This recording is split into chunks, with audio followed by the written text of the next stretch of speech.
sila sa ano? Incognito? Oo. Sunto ka naman. Ang galing daw niya. Anong masasabi mo?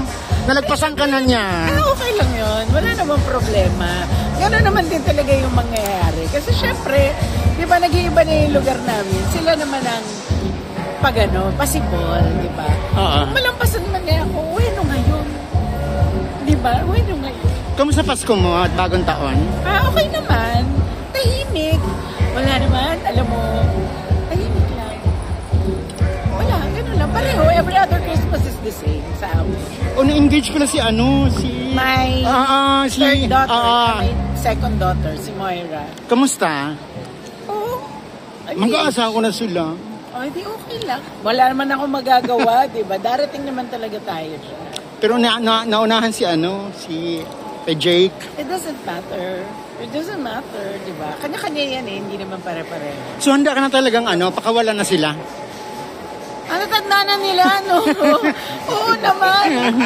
Oo naman. Basta alam mo, mapapapunta sa mabuti yung anak mo, okay ka naman. Nag-dinner pala si ex tsaka yung mga anak niya. Okay lang sa'yo yan? Parang nag-banding ng New Year ba? Tatay nila yun Bakit naman hindi magiging okay sa kanila? Wala naman akong problema doon ever. Nandito ka sa shop ng Landers. Sana mag-win. Sana mag-win ako.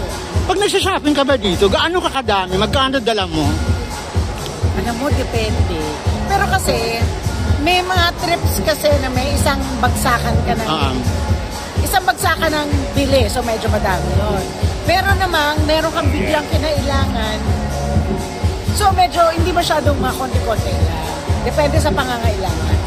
Pero nag-haul ka talaga ng mga 30,000 na gano'n, mga 40,000 sa isang puntahan. 50. Hindi naman, okay naman yung 40,000. Okay naman. Mas magandang pumunta sa grocery pagka sakto lang ang kakailangan.